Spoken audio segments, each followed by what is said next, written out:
tous les départements, les 10 départements, et les points les plus chauds, vous les voyez ici en rouge. Nous allons rapidement entrer dans ces détails, dans les détails de ces données. Donc, les cas confirmés, vous voyez qu'il y en a pratiquement 1494 qui l'ont été dans l'Ouest. Si vous prenez donc ces 1494 et que vous les comparez au grand total de 1865 cas confirmés à la date de vendredi, eh bien, on constate que 80% des cas sont concentrés dans le département de l'Ouest. Je pense que c'est une donnée importante à retenir. Donc, le département le plus frappé, donc 80% des cas diagnostiqués confirmés à cette date, c'est le département de l'Ouest. Et le département le moins touché, là, on parle bien évidemment de prélèvements qui ont été faits. On parle d'environ 4000 personnes qui ont été testées. On constate que le département le moins touché est le département des NIP. Quand on jette un coup d'œil dans un département comme l'Artibonite, on voit que les villes les plus touchées aujourd'hui, c'est Saint-Marc, Gonaïves et Verrette, tandis qu'il y a des communes comme des Dunes, Henry ou Grande-Saline, où il n'y a qu'un seul cas est confirmé jusqu'à cette date. J'attire votre attention sur le cas particulier de Saint-Michel-de-la-Talaye. C'est par Saint-Michel-de-la-Talaye que c'est à Saint-Michel-de-la-Talaye que les premiers cas ont été confirmés en Haïti. Saint-Michel-de-la-Talaye a eu un total de 4 cas confirmés, mais il faut savoir que c'est une commune que l'on pourrait considérer aujourd'hui comme une commune stable, comme nous le verrons tout à l'heure. Dans le département du Centre, donc la commune la plus touchée, c'est la commune de Mirbalais, avec 33 cas confirmés, et tout de suite après, la ville de Hinche, avec 21 cas confirmés. Donc, c'est les capitales du bas plateau, Mirbalais, et du haut plateau, Hinche, où le nombre de cas confirmés est le plus important. J'attire votre attention également sur le fait que des communes comme Boukankare, Lascaoba, Sodo ou Savanette n'ont qu'un seul cas confirmé jusqu'au 29 mai. Dans la Grand'Anse, c'est encore une fois la capitale du département, Jérémie, qui est la ville et la commune la plus touchée, avec 15 cas confirmés. Dans les NIP, c'est Miragouane, L'Asile et Lansavo. Au niveau du département du Nord, là encore, c'est le Cap-Haïtien. Au niveau du Nord-Est, c'est la commune de Fort-Liberté. Et dans le Nord-Ouest, c'est la commune de Port-de-Paix avec le plus grand nombre de cas confirmés. Dans le département du Sud, donc la ville des Cayes vient en tête. Dans le département du Sud-Est, la ville de Jacmel. Globalement, donc, on peut dire que c'est plutôt les chefs-lieux des départements qui ont jusqu'à présent le plus grand nombre de cas confirmés. Je prends la précaution de dire que ça ne nous donne pas une idée précise de la prévalence de l'infection aujourd'hui sur le territoire parce que, et pour le présent quart d'heure, ne sont testés que les cas suspects. Et dans le département de l'Ouest, détail très important également à retenir, nous avons la commune de Delma qui caracole en tête, et ceci depuis le début de la confirmation de la présence de la maladie en Haïti. Delma qui est suivi de Port-au-Prince, de Pétionville, de Tabar, de Carrefour et de la Croix-des-Bouquets. Bref, on se rend compte que nous avons affaire à une épidémie encore concentrée dans l'aire métropolitaine de Port-au-Prince. Sur cette diapo, je voudrais attirer votre attention sur deux détails importants.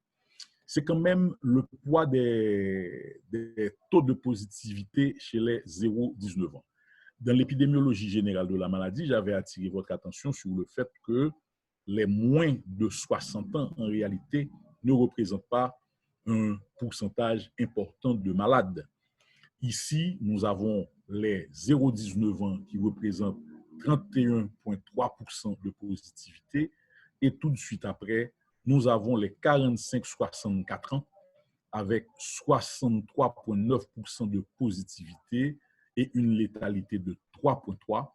Ça veut dire concrètement, en tout cas en l'état actuel des constats que nous faisons dans le pays, quand même, il y a une petite différence par rapport au pattern qui a été défini au niveau mondial.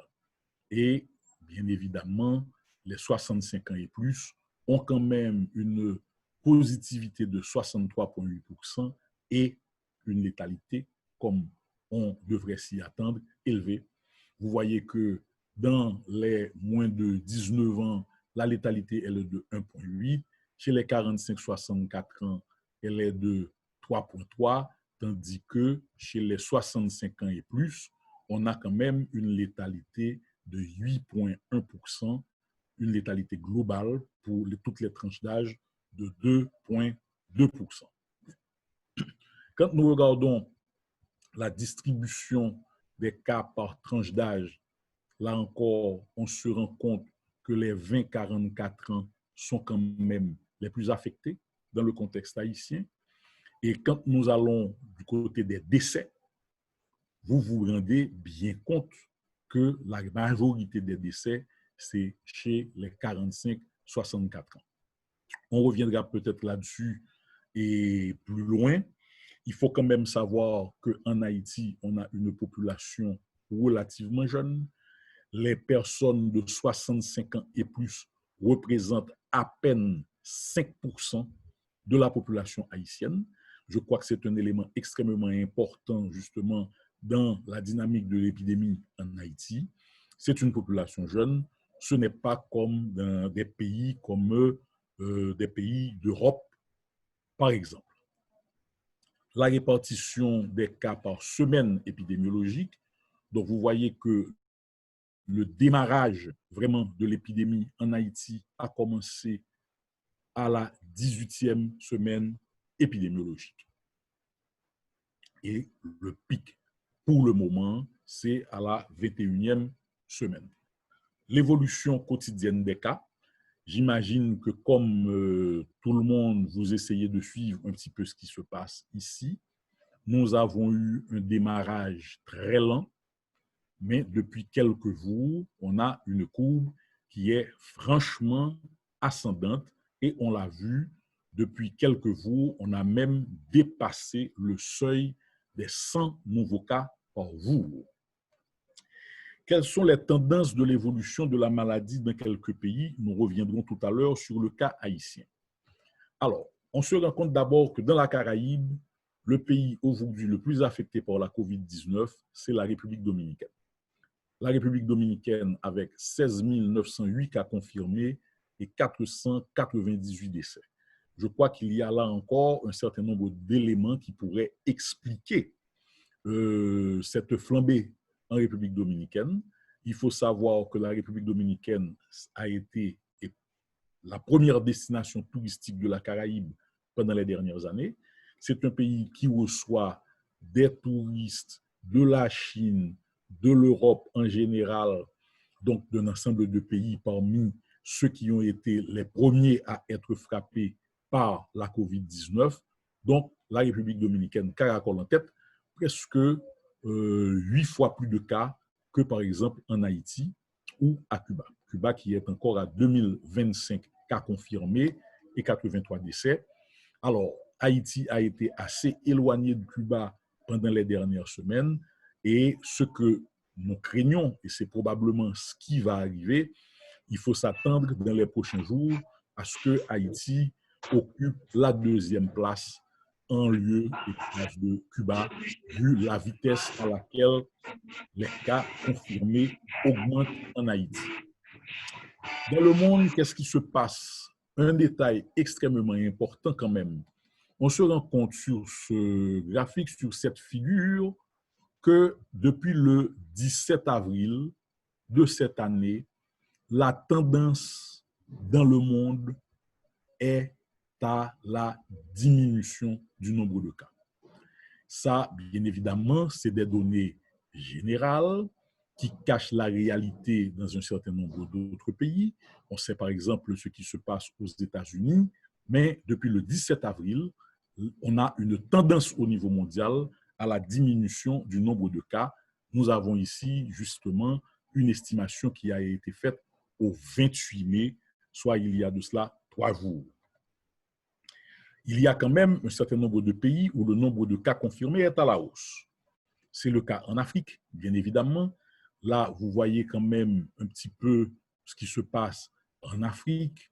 Au mois d'avril, il y a eu quand même une amorce d'une diminution du nombre de cas, mais au début du mois de mai, c'est reparti à la hausse et au 25 mai 2020, il y avait 138 707 cas confirmés et 4 478 morts cumulés, dont 136 pour la journée du 25 mai 2020. La République dominicaine, nous en avons déjà parlé, nous y reviendrons d'ailleurs tout à l'heure. Panama, ils ont eu un démarrage lent, mais là encore, vous voyez qu'il y a eu une découle au cours du mois de mai, mais ça n'a pas tardé à repartir à la hausse. Donc, au 28 mai, ils ont eu à Panama 403 nouveaux cas. Au Nicaragua, un démarrage très très lent avec les premiers cas confirmés au mois de février, mais on se rend compte qu'à la mi-mai, c'est parti à la hausse au Nicaragua. Le 26 mai, ils avaient 480 nouveaux cas. Un autre pays de la région qui est réputé pour l'efficacité de son système de santé, c'est le Costa Rica. Démarrage très lent depuis le mois de février. Un premier pic a été atteint le 9 avril 2020. La courbe a commencé à diminuer, mais on se rend compte qu'au mois de mai, il y a également une remontée de la courbe, une augmentation du nombre de cas.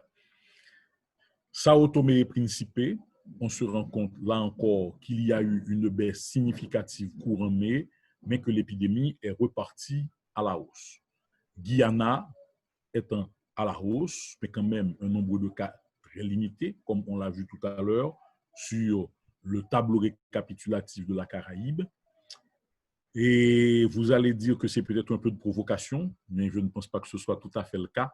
On se rend compte quand même qu'à Madagascar, dont on parle beaucoup, pour les raisons que vous connaissez déjà, on a quand même une épidémie à la hausse avec 45 nouveaux cas le 16 mai 2020. À la baisse, c'est le cas globalement en Europe.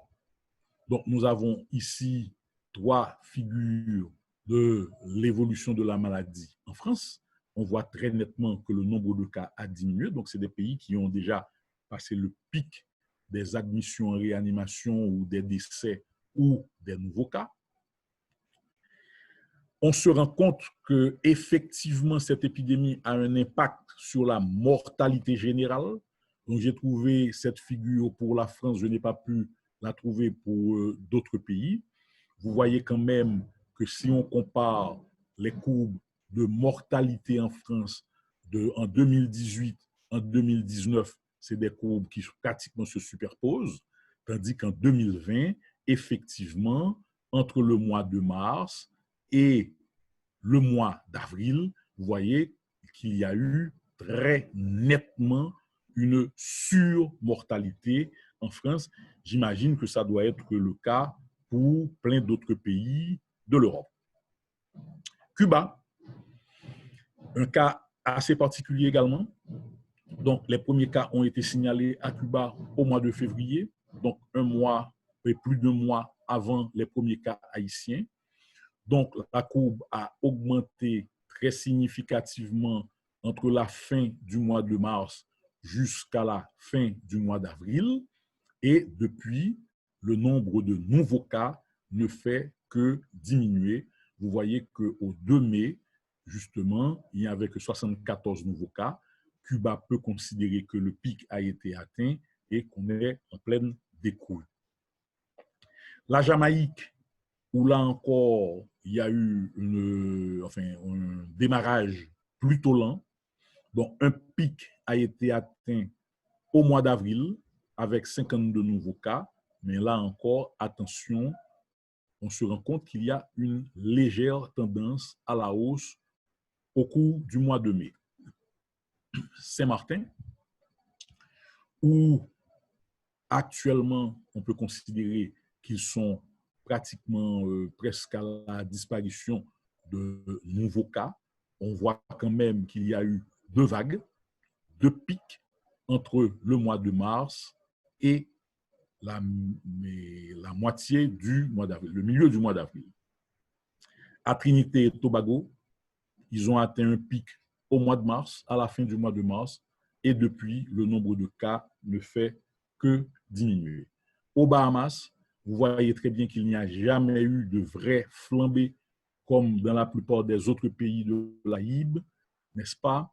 Donc, au mois d'avril, entre avril et mai, ils ont eu un nombre de cas important, mais il faut encore signaler qu'ils sont vraiment à la baisse. Quelles sont les tendances de l'évolution de l'épidémie en Haïti? Alors, je partage volontiers avec vous ce que nous avons essayé d'élaborer. Donc, on voit ici les cas confirmés, on voit les cas actifs, on voit également en vert les cas considérés comme guéris. Bon, là encore, il y a tout un débat, pas seulement en Haïti, sur la définition de la guérison. Est-ce qu'il faut se fier à une guérison clinique ou est-ce qu'il faut parler d'une guérison biologique, donc avec la disparition du virus dans les voies respiratoires des personnes atteintes? C'est un débat qui est loin d'être clos, parce que même dans la littérature internationale, je vous signale qu'on n'est pas loin de 20 000 publications sur la COVID-19 depuis l'apparition de la maladie au mois de décembre en Chine. Donc, il est un fait important que nous avons une courbe à la hausse. Je vous fais remarquer que nous n'avons pas pris beaucoup de temps pour doubler, voire tripler le nombre de cas confirmés. Voyez, à J50, nous en étions ici à environ une centaine de cas. À J70, nous en sommes à 1000, ça veut dire 20 fois plus de cas. Ce n'est pas peu dire. Et comme vous l'avez vu à travers les rapports de situation, la tendance est à la hausse. On est pratiquement, j'attends anxieusement le rapport de situation d'aujourd'hui qui nous donnera donc les résultats des cas confirmés pour la journée d'hier. Moi, je ne serais pas surpris que l'on soit déjà à 2000 cas confirmés. Et bien évidemment, on sait déjà qu'on a dépassé depuis plusieurs jours le nombre de nouveaux cas, enfin la centaine de nouveaux cas tous les jours. Quand on essaye de comparer avec la République dominicaine, même lorsque nous avons, enfin la République dominicaine a un nombre beaucoup plus élevé de cas que la République d'Haïti, on se rend compte quand même que les courbes se superposent dans les deux pays. C'est la tendance à la hausse en Haïti comme en République dominicaine. Et bien évidemment, nous avons considéré ici le début de la transmission locale. On pense que la transmission locale a commencé en Haïti avec le cas numéro 17.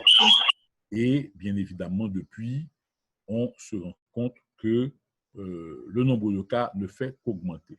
Je vous fais remarquer que la transmission locale a démarré dans les deux pays presque au même moment. Nous parlons de transmission locale lorsque nous identifions un premier cas qui n'est pas un cas importé, qui n'est pas non plus une personne ayant eu des contacts avec des cas suspects. Alors, est-ce que l'épidémie en Haïti suit exactement le pattern qui a été défini? C'est un premier constat. Hein.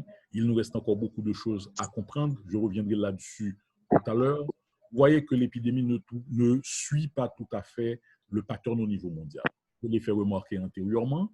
Nous avons 31,3% justement de positivité et 1,8% de létalité chez les 0-19 ans. 63,9% de positivité et 3,3% de létalité chez les 45-64 ans, tandis que comme nous le faisions remarquer au début en parlant d'épidémiologie générale de la maladie, c'est une maladie qui affectait plutôt, ça c'est le pattern mondial, les personnes de plus de 60 ans et particulièrement les personnes de 80 ans et plus. Alors, au 25 mai 2020, on dépassait les 1000 cas. On est aujourd'hui le 31 mai. Probablement, on va atteindre les 2000 cas.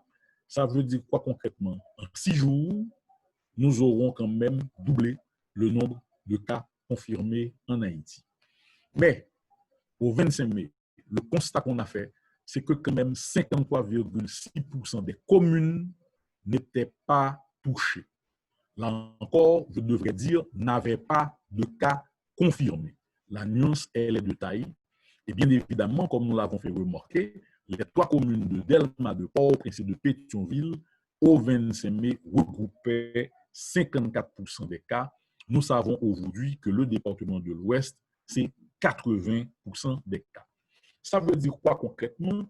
Eh bien, nous avons une épidémie qui sépare définitivement le pays en 2 blocs. Nous n'en sommes pas encore à discuter des facteurs qui pourraient expliquer justement cette différenciation très nette entre l'évolution de la maladie dans l'aire métropolitaine de Port-au-Prince et son évolution dans le reste du pays. Il y a donc les communes qui ne sont pas encore touchées, ou disons mieux, les communes pour lesquelles on n'a pas encore de cas confirmés. Donc, d'après les données du 25 mai, il s'agissait de 76 communes, donc plus de 50% des communes du pays. Nous avons des communes pour lesquelles le nombre de cas s'est stabilisé autour d'un nombre de cas inférieur à 5 pour une période de plus de 3 semaines. J'ai parlé justement du cas de Saint-Michel de la Talaye, où les premiers cas ont été confirmés, mais à Saint-Michel, depuis, il n'y a pas de nouveaux cas confirmés, et les informations qui remontent ou qui arrivent jusqu'à nous ne font pas état d'une éventuelle flambée dans cette commune. Il y a des communes dans l'Artibonite qui connaissent un nombre relativement important de cas. Est-ce qu'il ne faudrait pas envisager un encadrement plus important en termes de structure de prise en charge des malades dans ces communes? Parce que là encore, il va falloir prioriser.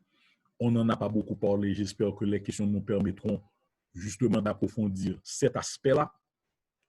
Nous connaissons les limites de notre système, les limites en termes de plateau technique, les limites en termes de capacité de prendre en charge les cas, les limites en termes de ressources humaines compétentes et disponibles. On comprend très bien que, là encore, si on veut être efficace et efficient, il va falloir faire des choix importants. Et puis, il y a enfin les communes pour lesquelles un concept adapté de confinement devrait être développé. Est-ce qu'effectivement, en Haïti, on peut parler de confinement? Je pense que certains d'entre vous ont dû m'avoir entendu opiner là-dessus, mais là encore, il y a de toute façon une stratégie différenciée à développer en Haïti aujourd'hui. C'est en tout cas l'opinion de la cellule scientifique. On ne peut pas traiter tout le territoire de la même manière. Il y a les communes de l'aire métropolitaine les plus touchées. Encore faut-il affiner notre compréhension de cette, de ce nombre élevé de cas dans le département de l'Ouest. Quand on parle de la commune de Delma, on sait que la commune de Delma est une commune vaste. Quand on parle de la commune de Port-au-Prince, on sait que la commune de Port-au-Prince compte 35 quartiers. Est-ce qu'aujourd'hui, les cas y sont dispersés, éparpillés sur l'ensemble de la commune, ou est-ce que les cas sont bien localisés dans des foyers? Je vous dis tout de suite qu'en l'état actuel des choses, c'est des informations que nous essayons d'obtenir, mais que nous n'avons pas encore en main. Nous avons les chiffres bruts sur les communes. Je le rappelle, nous n'avons pas de données de prévalence. Nous avons plutôt des cas confirmés. Bien évidemment, pour qu'un cas soit confirmé, il faut qu'il y ait une alerte. Il faut qu'il y ait un cas qui a été suspecté et pour lequel on a demandé le test. Qu'est-ce qu'il faut faire aujourd'hui? Et ce qui est dit là, il faut le prendre comme des choses vraiment provisoires, je dirais, en l'état actuel de la situation. À défaut de confinement, il y a une nécessité de renforcer les mesures barrières. Je pourrais revenir là-dessus. Quand on parle de mesures barrières, on parle par exemple du port du masque obligatoire.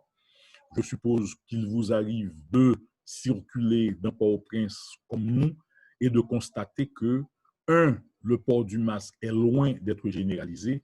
Deux, le masque est porté de manière inadéquate. Et moi, je suis presque en mesure de dire qu'environ 70, 80, voire 90% des personnes que je croise portent mal le masque. La bouche est couverte, mais pas le nez. Encore moins le menton. Et on comprend très bien que dans ces cas-là, on a une inefficacité de ces mesures barrières. Quand on parle de mesures barrières, on parle également de la gestion des frontières. Et tout le monde sait que la frontière entre Haïti et la République dominicaine est une frontière absolument poreuse, à un moment où la République dominicaine a 8 fois plus de cas confirmés qu'Haïti. Quand on parle de mesures barrières, on parle également des déportations.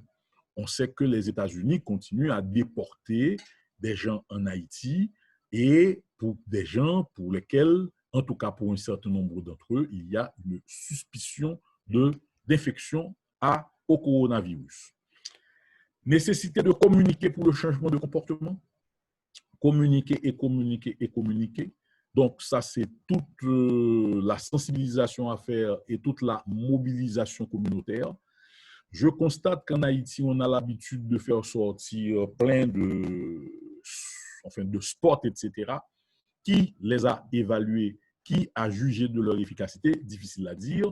Et bien évidemment, il nous faut mieux comprendre la dynamique de l'épidémie pour adapter la lutte aux spécificités du pays. J'ai donné l'exemple des communes où il y a le plus de nombre de cas confirmés. Est-ce qu'il s'agit de foyers? Est-ce qu'il s'agit de cas éparpillés sur l'ensemble des communes? Nous ne sommes pas en mesure de répondre aujourd'hui à cette question. Et comme je l'ai dit dès le départ, vu les caractéristiques particulières de notre pays à tous les points de vue, au plan démographique, au plan de la disponibilité des services, etc., définitivement, la COVID-19 est pour nous une occasion en tant que peuple d'être créatif, d'être innovant, d'être solidaire. Je vous remercie de votre attention. Merci infiniment, Dr. Harris, pour cette présentation qui effectivement est allée directement, si ce n'est au-delà des questions que j'avais partagées avec vous. Et je vous remercie d'avoir été aussi efficace. Par rapport à l'agenda, ce que nous allons faire maintenant, c'est de recevoir Dr. Moïse, et qui va en maximum 5 minutes, mais normalement il a 3 minutes, nous présenter les recommandations de la FADIMAC pour la prise en charge dans le cadre du COVID des patients qui sont atteints de maladies chroniques. Ceci va donner le temps à Dr. Harris d'aller sur les chats pour essayer de compiler les questions qui lui ont été posées. Et je vous demande de continuer à lui poser des questions. J'ai omis de vous dire au début de cette rencontre que dans les faits aussi, on est live sur Facebook et que dans le chat de Facebook aussi, on peut poser des questions. Donc, petit à petit, on arrive jusque-là. Je vous expliquerai tout à l'heure. Maintenant, est-ce que Dr. Moïse, est-ce que vous êtes disponible et prêt pour faire votre présentation? Dr. Moïse, est-ce que vous pouvez ouvrir votre microphone? Oui, le microphone est ouvert. OK. Merci beaucoup, Dr. Moïse. OK. Et Dr. Moïse, c'est à vous. Vous avez 5 minutes et je vais malheureusement vous chronométrer. Il est 42 et à 47, oui. Je vous ferai signe maximum. Merci, Dr. Moïse. À tout à l'heure. Bonsoir à tous. Je suis Dr. Moïse Kédi, responsable des opérations cliniques à la Fondation haïtienne de diabète et de maladies cardiovasculaires. J'ai aussi 2 autres chapeaux, coordonnateur des activités de recherche et responsable de la qualité des soins. Alors, comme vous savez tous, la pandémie de COVID-19 touche Haïti c'est confirmé depuis le 19 mars 2020. À date, nous avons plus de 1000 cas et il se peut qu'on annonce plus de 2000 cas plus tard. Ce que nous avons remarqué à la date du 18 mai 2020, parmi les personnes décédées, il y avait environ 15% de personnes diabétiques de type 2. À ce jour, nous ne publions plus les chiffres, les données de morbidité, mais il se peut que ces chiffres de 15% soient encore valable pour aujourd'hui ou encore un peu plus. Ce que nous avons remarqué dans les données présentées pour le monde, en Italie, en Chine d'abord, on a relevé 2,26 fois plus de décès chez les diabétiques que dans la population générale. Et en Italie, parmi les personnes décédées, il y avait à peu près 35% de personnes diabétiques. Cela nous a porté à nous questionner sur la façon dont on gère le diabète chez les personnes qui sont COVID-19 positives. Selon nos observations, il n'y a pas de protocole spécifique établi dans ce cas en Haïti. Donc, en ce sens, les experts en diabétologie, endocrinologie et des médecins en soins primaires de la FADIMAC ont porté quelques recommandations sur la prise en charge du diabète. Nos recommandations portent surtout sur l'utilisation des hypoglycémiants oraux et injectables. D'abord, quand la personne est dans la phase, présente une maladie, une forme simple de la maladie, il ne convient pas de porter des changements à sa médication. Mais par contre, quand on arrive dans des formes modérées à sévères, selon la classification de la NIH, dans ce cas, il se pourrait que ces personnes présentent une altération aiguë de leur fonction rénale. À ce moment, il convient de discontinuer certaines molécules, dont la metformine, les sulfonylurées, les inhibiteurs du glucosodium cotransporteur 2. Et dans ces cas, il convient de préférence de placer ces patients sous insuline. Et selon les disponibilités de l'hôpital ou du centre de prise en charge, on peut faire soit un sliding scale, ce que nous appelons une échelle d'adaptation des doses en fonction de la glycémie capillaire. Le sliding scale, la modalité de d'insulinothérapie peut être intraveineuse ou sous-cutanée. Ou si la personne est dans un cas critique, selon encore les ressources de l'hôpital, on peut faire une insulinothérapie continue intraveineuse. Tout ça, c'est selon les ressources de l'hôpital.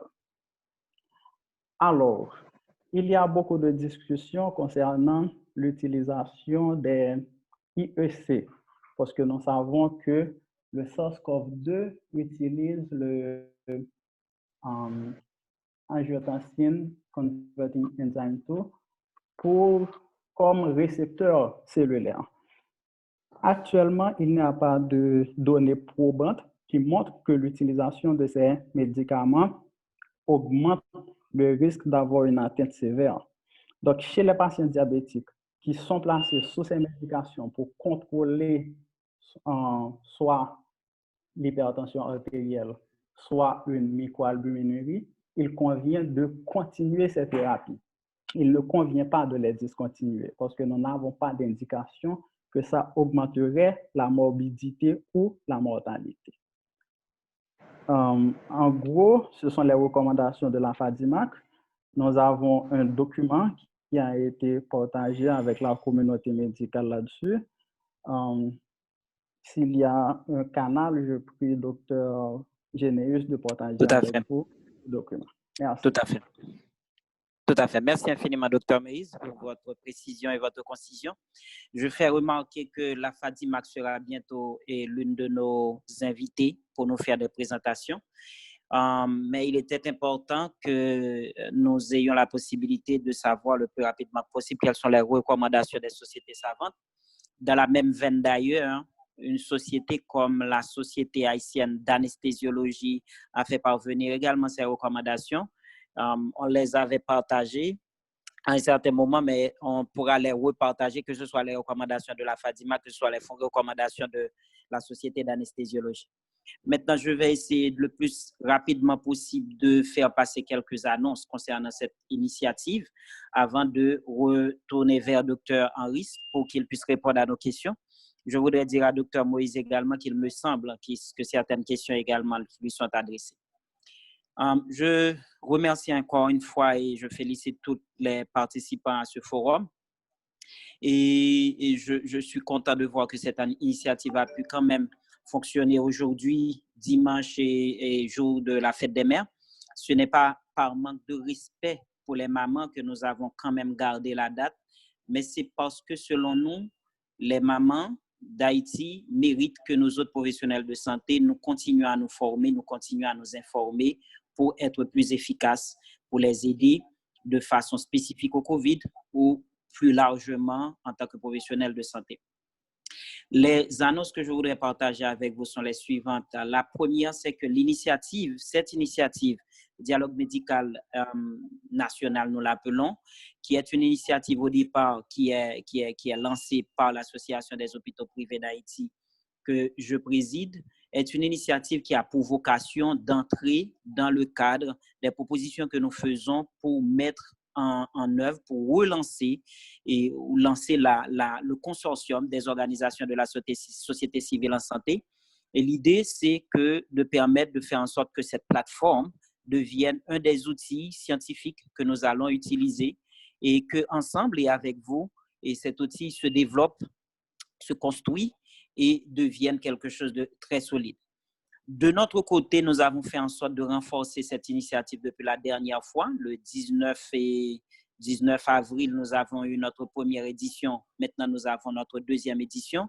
Et entre ces deux éditions, dans un premier temps, je vous avais promis qu'on allait faire en sorte d'avoir la possibilité de dépasser les 100 participants qui était le problème qu'on avait le mois dernier. Et là, déjà, vous pouvez savoir que nous avons la capacité d'accueillir jusqu'à 300 participants sur Zoom. Et le nombre de participants sur Facebook est, comme vous le savez bien, illimité. Donc, j'aurais besoin que chacun d'entre nous, et pour la suite, se considère libre d'inviter ses collègues quand nous vous envoyons les liens. Et je considère libre de partager et d'inviter le plus de professionnels de santé à participer dans ces dialogues que nous souhaiterions devenir un événement national. Nous espérons pouvoir réaliser ces dialogues chaque 15 jours, ça veut dire chaque 2 dimanches. Et le prochain dialogue que nous aurons aura lieu le 14 juin. Je vous demanderai déjà de garder cette date dans vos agendas. 14 juin, dimanche 14 juin à 5h p.m. Et cette fois-ci, nous allons nous focaliser sur les soins. Et 2 aspects que nous allons voir, c'est les soins infirmiers, parce que nous considérons que la ligne de service des infirmières, la ligne de service qui est la plus à risque, et les enjeux sont extrêmement élevés. Et donc, nous allons faire en sorte que des responsables du secteur infirmier en Haïti, mais aussi du personnel infirmier qui sont sur le terrain en train de prendre en charge des patients, et puissent venir partager avec nous leurs expériences et partager avec nous les informations qu'ils ont eues par rapport aux soins infirmiers. Dans le même temps, nous avons demandé, nous ne savons pas si ce sera adopté, nous avons demandé à la Société d'anesthésiologistes d'anesthésiologie et réanimation d'Haïti de nous entretenir sur justement le document qu'ils ont fait sortir pour la réanimation et la thérapie respiratoire dans le cadre du COVID. Donc, pour me résumer, cette initiative est maintenant très structurée, juste pour votre information, pour que nous puissions avoir la qualité que nous avons aujourd'hui, parce que la qualité est meilleure que la dernière fois.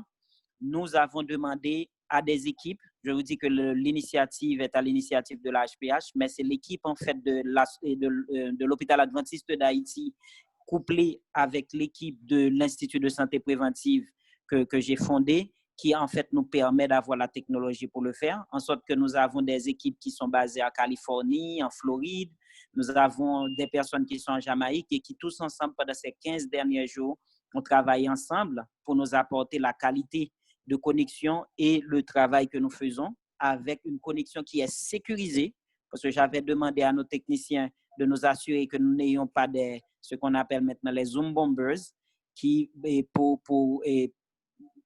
pour justement déranger la présentation que nous faisons. Cette initiative, elle est pour vous.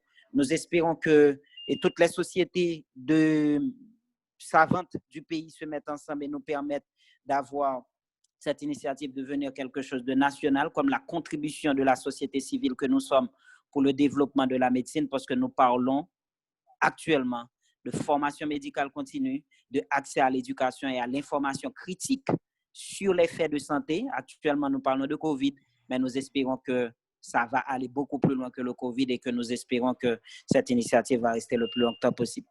Merci, j'ai pris un petit peu de temps pour le faire, mais maintenant, je me retourne vers Dr. Henris. Dr. Henris, vous êtes prêt pour répondre aux questions?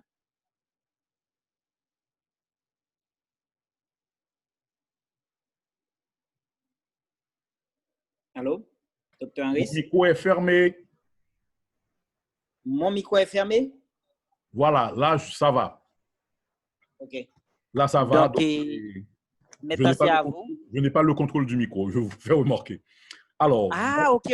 Oui, c'est vrai, désolé. Oui, c'est vrai. On a dû sécuriser tout, donc c'est pour cela. OK. Allez-y, c'est bon. Pas de souci.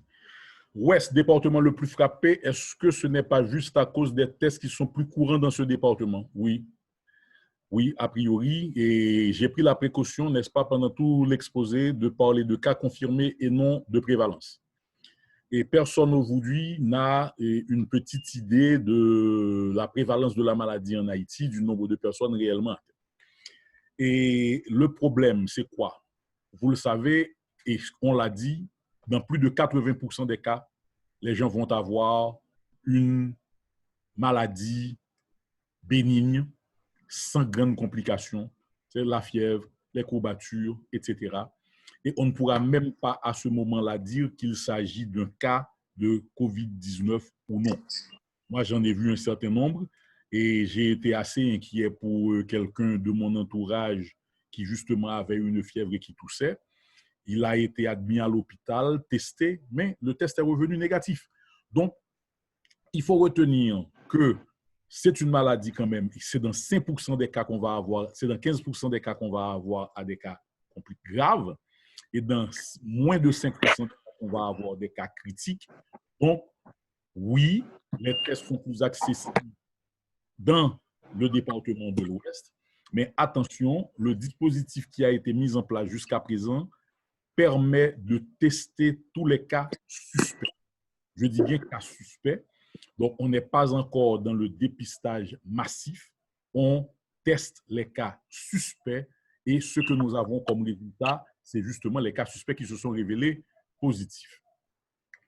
Autre question, les zones frontalières. Alors, justement, pour qu'on parle rapidement de la frontière, 16 000 cas en République dominicaine, plus de 16 000 cas en République dominicaine, moins de 2 000 jusqu'à hier en Haïti. Et puis, quand même, un certain nombre de communes frontalières et plus d'une centaine de points de passage à la frontière haïtiano-dominicaine. Ça, c'est une information capitale. Plus d'une centaine de points de passage sur 350 km. Ça veut dire que vous avez un point de passage pratiquement tous les 2 à 3 km. Donc, il faudrait effectivement s'attendre à ce qu'il y ait des flambées dans les communes frontalières. Mais je vous invite à aller voir ce qui se passe du côté de la République dominicaine. Eh bien, justement, les communes frontalières de la République dominicaine sont les moins affectées. Pourquoi? Parce que, justement, la maladie en République dominicaine touche majoritairement les zones qui reçoivent le plus de touristes. Or, la plupart des communes frontalières et de la frontière haïtiano-dominicaine du côté dominicain sont plutôt des communes rurales, dans leur grande majorité. Et je pense que c'est ce qui pourrait peut-être expliquer cette différence que nous observons.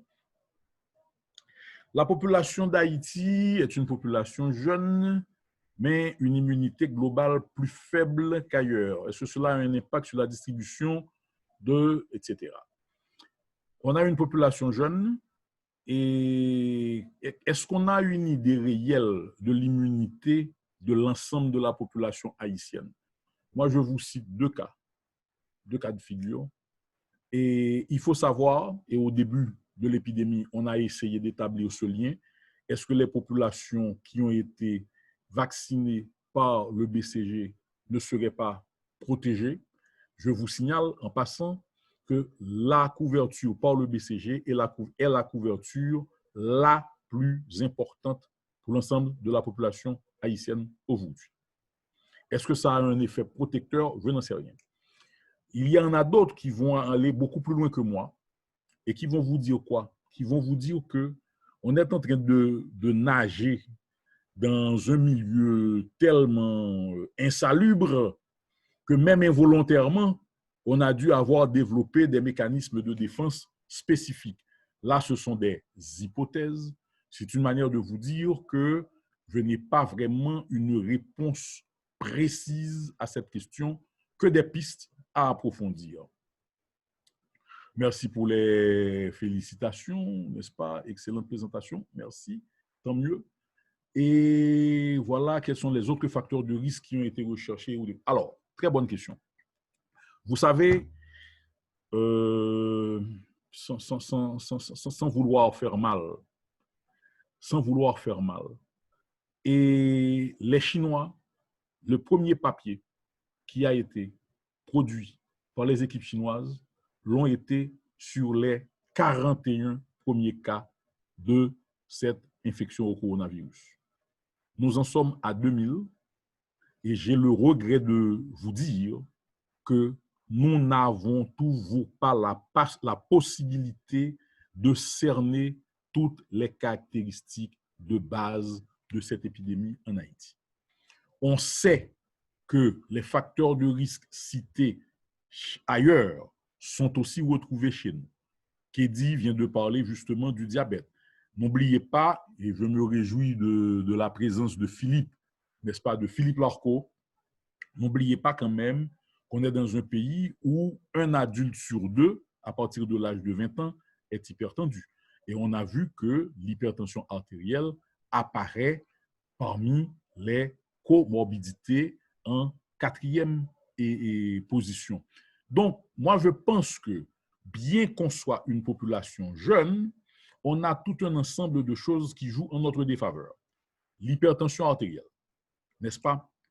Le diabète, l'obésité. Attention, dernière statistique de EMUS, on a 47% des femmes dans ce pays qui sont en surpoids ou sont obèses. On a en fait l'anémie. On ne sait pas exactement quel rôle ça peut jouer éventuellement. La littérature n'est pas très riche là-dessus, mais on a une population anémiée, malnutrie, hypertendue, diabétique, etc., etc. Donc, on comprend très bien que tous ces facteurs-là peuvent jouer. Maintenant, j'espère que très bientôt, nous pourrons collecter les données sur les cas confirmés, les cas hospitalisés et les décès, ce qui nous permettra justement de mieux cerner le pattern de la maladie dans ce pays. Est-ce qu'il n'y a aucun signe d'affaiblissement de la transmissibilité du fait de la saison d'été?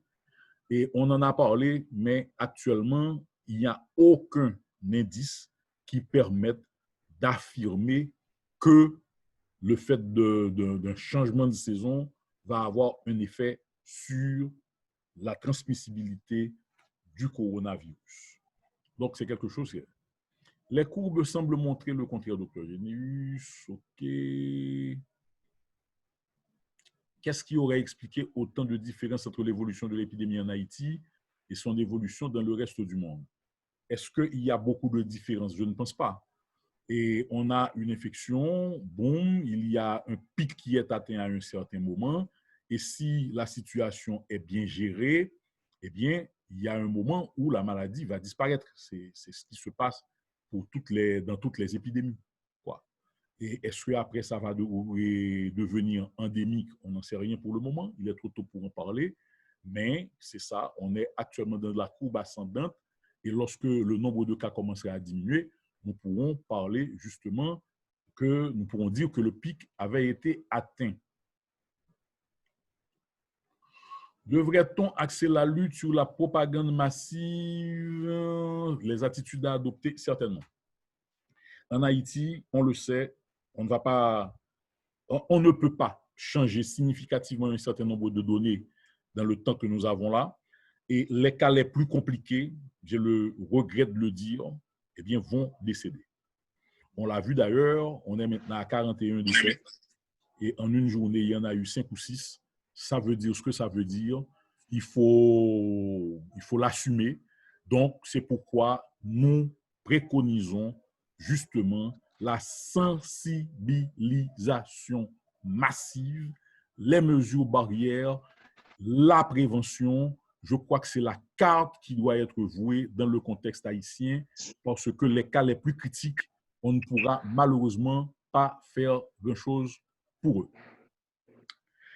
Donc, pour limiter la vitesse de propagation du virus, c'est bien évidemment les mesures barrières, le confinement. Écoutez, vous confinez des gens qui sont déjà à 7, 8, dans 3, 4, 5, 10 mètres ou 12 mètres carrés. Écoutez, dans Port-au-Prince, on a des bidonvilles un peu partout. Bon, le mot confinement, moi personnellement, ce n'est pas un mot que je pense qu'on peut vraiment utiliser dans le contexte haïtien. On peut parler de mesures barrières, on peut parler de limitation des déplacements. Quand on décrète un couvre-feu, c'est pour limiter justement les déplacements. Donc, confinement, pas possible. On n'est pas la Chine qui a confiné 60 millions de personnes en leur assurant quand même leur nourriture régulièrement. Bon. Alors, les patients haïtiens présentent-ils des spécificités au plan clinique? Oui, mais docteur, On n'a pas suffisamment de données pour le dire aujourd'hui. Docteur Harris, oui. Dans ce cas, qu'est-ce qu'on devrait dire à la place de confinement? Mesures barrières. Tout simplement. Quand on limite ces déplacements, quand on essaye de ne pas être trop proche des autres, n'est-ce pas? Quand on porte son masque, on sait que si on est deux à porter le masque, on limite significativement. On l'a vu, j'ai eu une diapositive là-dessus. Même un foulard, n'est-ce pas? Limite de 50%. Même le port de foulard devant la bouche et le nez, limite de 50% la propagation. Donc, c'est ce type de mesure qu'il faut privilégier et faire surtout en sorte que tout le monde comprenne que la maladie est une réalité et que c'est dans l'intérêt de soi-même et c'est dans le but de protéger les autres qu'on utilise ces mesures-là.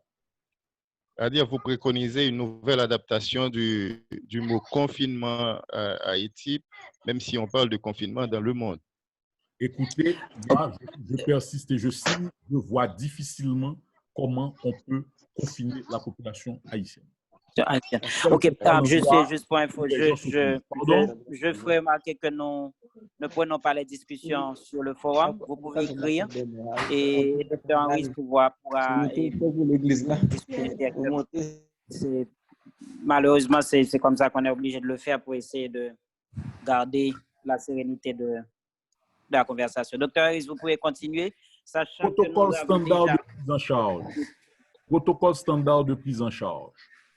Je suis désolé, je ne peux pas vous dire si le protocole est appliqué, mais il y a bien un protocole de traitement. Protocole qui est enrichi, et là, je signale que les propositions de la FADIMAC et les propositions de la Société haïtienne d'anesthésio ont été endossées complètement par la cellule scientifique et transmises aux autorités pour les suites nécessaires. Je sais que les pédiatres sont en train également de travailler sur un guide de prise en charge. Donc, quand nous recevons ces protocoles, eh bien, nous les analysons. Enfin, j'ai oublié aussi de parler des propositions des néphrologues. La Société haïtienne de néphrologie a aussi fait des propositions qui ont été endossées par la cellule. Donc, est-ce que ces protocoles maintenant sont appliqués ou comment ils sont appliqués? J'espère pouvoir vous donner la réponse l'un de ces jours. OK. Docteur Harris, il est déjà 6h08. On a donc 8 minutes de trop. Je vous donne les 3 dernières minutes pour continuer, enfin pour dire le dernier mot. Ce que j'ai oublié de mentionner aussi, ce que nous faisons avec les présentateurs, et je m'excuse de ne pas l'avoir fait avec la dernière présentation qu'on a faite. Et le présentateur va recevoir toutes les questions qui ont été posées. Il aura la possibilité de répondre par écrit. Et moi, je m'assurerai que tout le monde trouve les réponses de Dr. Harris. Dr. Harris, je vous donne 3 minutes maximum pour mettre fin à la conférence d'aujourd'hui. J'espère que vous avez tous accès au chat. C'est extrêmement compliqué pour moi de choisir parmi les questions qui ont été posées. Donc, moi, je crois que la formule que le docteur Généus vient de proposer convient. Si je n'ai pas le temps de répondre à toutes les questions, eh bien, moi, je serai disponible pour le faire après. Il y a quand même beaucoup de questions sur le protocole. Je crois avoir déjà fait le point là-dessus. Et peut-être que, voilà, justement, peut-être que je terminerai par ça. Quand est-ce que quelqu'un est guéri? Alors, le constat qui a été fait, et par rapport, ou même le reproche d'ailleurs, qui a été fait par rapport au rapport de situation, c'est qu'on a l'impression qu'il y a un nombre de cas confirmés qui augmente, mais qu'il y a très peu de gens guéris, ce qui pourrait décourager. Et on est parti d'une définition de la guérison qui est aujourd'hui très discutée.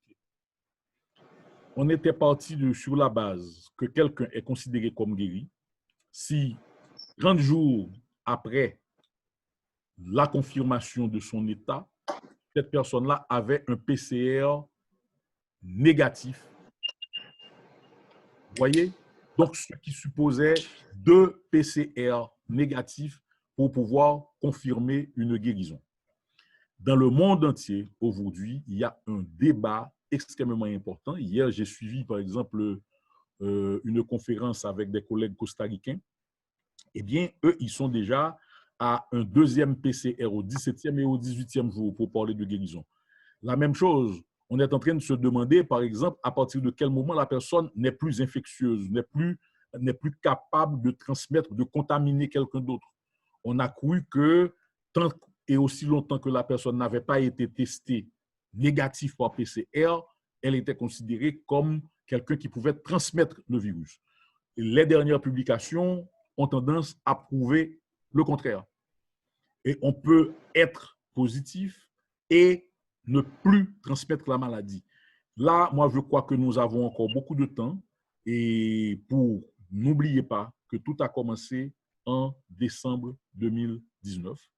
Nous sommes obligés, justement, de craser Bethlehem au quotidien, de digérer le maximum de données pour pouvoir, justement, faire des recommandations sensées, mais également des recommandations réalistes. Mais moi, je terminerai en vous disant qu'on fait de notre mieux, mais on a encore beaucoup à apprendre, non seulement de la dynamique de la maladie dans notre pays, mais également de la meilleure prise en charge. En attendant, la prévention et la prévention et la prévention. Je ne sais pas, j'espère, docteur Généus, n'avoir pas dépassé les 3 minutes qui m'ont été allouées. OK, je vous remercie infiniment, docteur Harris, pour la présentation qui, je confirme, je joins ma voix, mes commentaires aux commentaires des autres pour dire que je considère que c'était une excellente présentation comme d'habitude.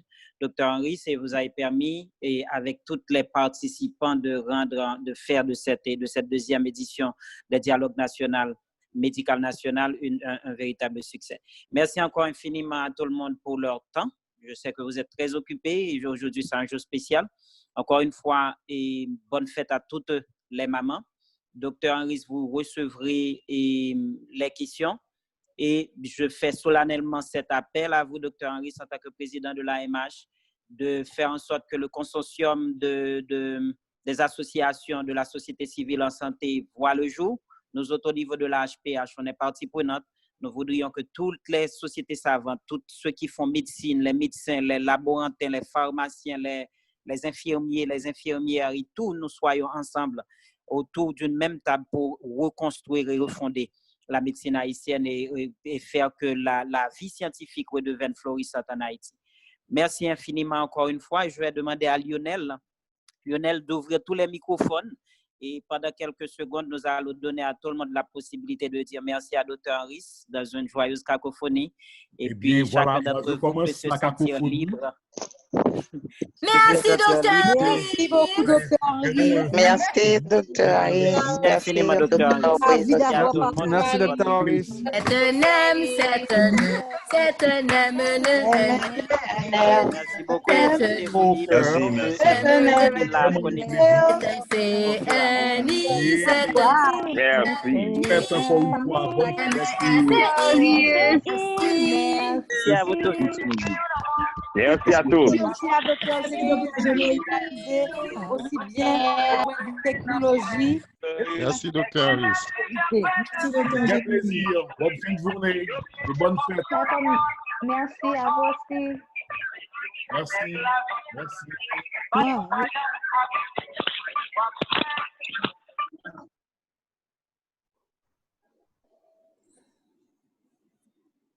Et bon après-midi et bon week-end.